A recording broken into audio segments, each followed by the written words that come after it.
Sebuah rekaman menunjukkan gerombolan nasionalis Ukraina di dalam parit Pацаны, что по гранатам? mortir Rusia. Pasukan Rusia meluncurkan rentetan mortir Это demi этот? merebut posisi nasionalis Ukraina.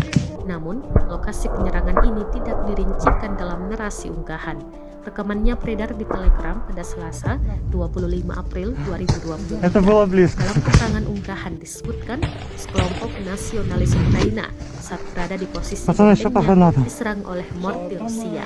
Beruntung dalam rekaman tersebut tak ada satupun Это? prajurit Как? yang tersambar mortir. Rekamannya pun kini menuai berbagai komentar dari warganet.